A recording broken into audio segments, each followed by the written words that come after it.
Law of demand.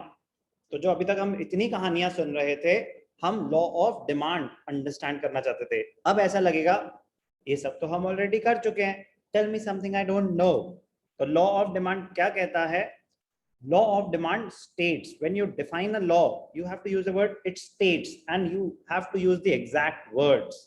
अपने मन से नहीं लॉ लिख सकते, एग्जैक्ट स्टेटमेंट होते हैं। Law of DMU, law of demand, laws में अपनी कहानियां नहीं, अपने वर्ड्स नहीं, exact statement. It states the inverse relationship between price and quantity demanded.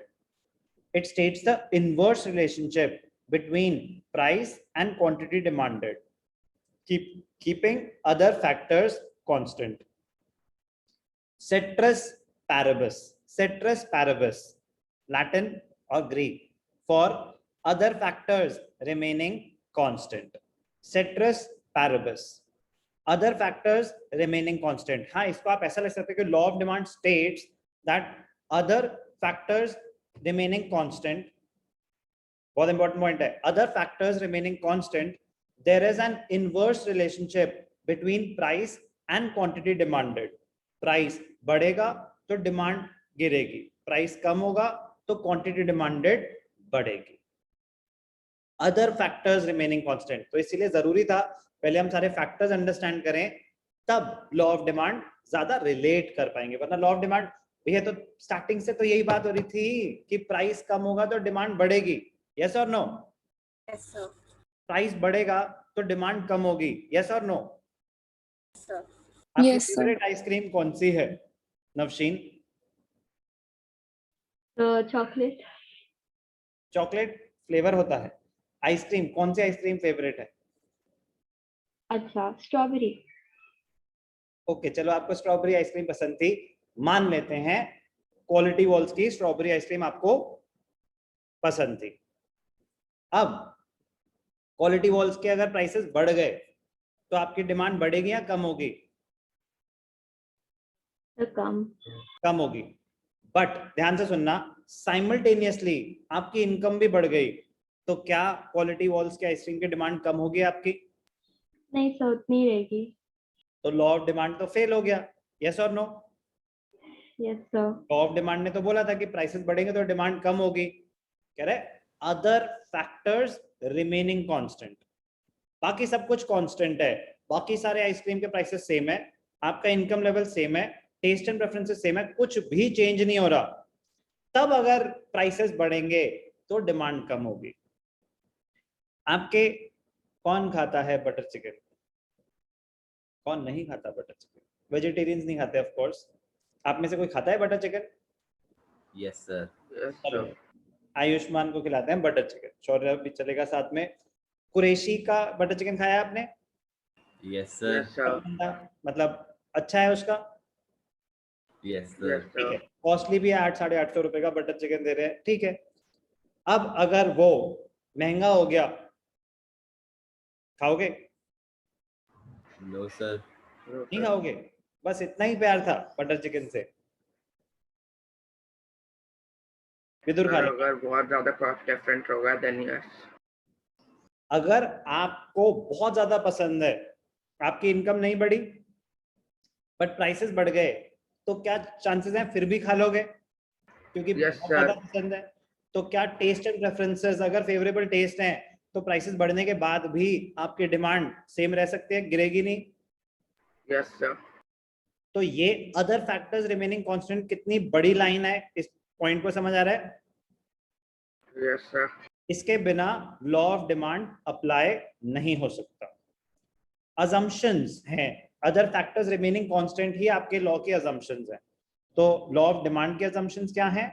While stating the law of demand we use the phrase keeping other factors constant और ceteris paribus. इसका ये Latin या ग्रीक ये भी पता होना चाहिए, I think it's Latin but that doesn't matter. सेट्रस पैरेबस, अदर फैक्टर्स रिमेनिंग कांस्टेंट। कभी कभी ना एग्जाम में क्वेश्चन ऐसा आया हुआ है, what is the significance of सेट्रस पैरेबस in law of demand? So it states that other factors should be kept constant, only then the law will apply. तो assumption क्या है, ये सब constant रहना चाहिए. क्या? Prices of substitute goods should not change. Prices of complementary goods should remain constant. Income of the consumer should remain the same. There is no expectation of change in the prices in the future. Taste and preferences, they remain the same. अगर ये सब constant है तो ही law of demand apply होगा. Law of demand, it states the inverse relationship between price and quantity demanded. ये table क्या show कर रही है? Demand schedule. डिमांड शेड्यूल, जैसे जैसे प्राइसेस गिर रहे हैं वैसे वैसे डिमांड बढ़ रही है. तो अगर ग्राफ पे शो करेंगे, it is a downward sloping curve. Convenience से हम स्ट्रेट लाइन बनाते हैं, इन रियलिटी ये सब कर्व्स होते हैं, बट आप स्ट्रेट लाइंस बनाएंगे. शो क्या कर रही है? Downward sloping. What does a downward sloping demand curve show? It indicates the inverse relationship. जब 5 रुपए का था तो आपकी डिमांड क्या थी? 1 रुपए. जब 4 रुपए का था तो क्वांटिटी डिमांडेड 2. 3 पे 3. प्राइस और गिरा, क्वांटिटी डिमांडेड बढ़ी. तो क्या शो हो रहा है? ये inverse relationship between price and quantity demand. Why? ये तो अभी हमने डिस्कस कर ही लिया, बट बहुत ज्यादा इंपॉर्टेंट है. Why other factors are kept constant? कह रहा ऐसी assumption क्यों? कह रहा quantity demanded of a commodity depends on many factors besides the price of the given commodity. If we want to understand the separate influence of one factor, it is necessary that all other factors are kept constant. Therefore, while discussing the law of demand, it is assumed that there is no change in other factors. The law of demand, statement of the law, assumptions of the law, demand schedule, demand curve. Knowledge से important है, rules, concepts वो सब हो चुके हैं. अब understanding basic.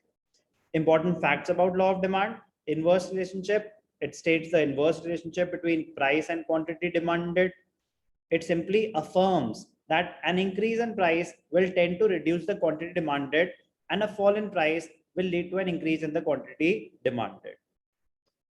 Qualitative, not quantitative. It makes a qualitative statement. ध्यान से देखना, बहुत इंपॉर्टेंट पॉइंट है. ध्यान से देखना, मैंने बोला प्राइसेस बढ़ेंगे तो डिमांड, क्वांटिटी डिमांडेड गिरेगी. यस और नो? Yes sir. प्राइसेस कम होंगे तो क्वांटिटी डिमांडेड बढ़ जाएगी. प्राइसेस बढ़ेंगे तो क्वांटिटी डिमांडेड कम हो जाएगी. Yes sir. क्या लॉ बता रहा है कि कितने से? No sir. तो ये बहुत इंपॉर्टेंट पॉइंट है कि लॉ ऑफ डिमांड बस एक बिहेवियर बता रहा है, वो उसको क्वांटिफाई नहीं कर पा रहा.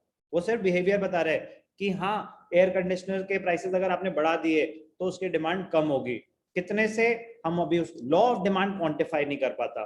उस चीज को क्वांटिफाई करने के लिए ही तो इलास्टिसिटी ऑफ डिमांड पढ़ा जाता है. कि लॉ ऑफ डिमांड ने तो बोल दिया कि प्राइसेस कम होंगे. अब जैसे मैंने बोला कि यार बढ़िया तो चल रहा है सिस्टम, तो मैं फीस बढ़ा देता हूं. तो अगर मैं फीस बढ़ाऊंगा तो नंबर ऑफ स्टूडेंट्स कम हो सकते हैं. यस और no? Yes sir. Yes sir. कितने से? दैट विल मेक मी और help me, rather help me in taking the decision. अगर फॉर एग्जांपल मैं 15 बच्चे पढ़ा रहा हूं और उनसे मैं 2500 पर मंथ ले रहा हूं, मैंने कहा चलो 3000 कर देते हैं पर मंथ. एक बच्चा कम हुआ तो मेरा फायदा या नुकसान? फायदा.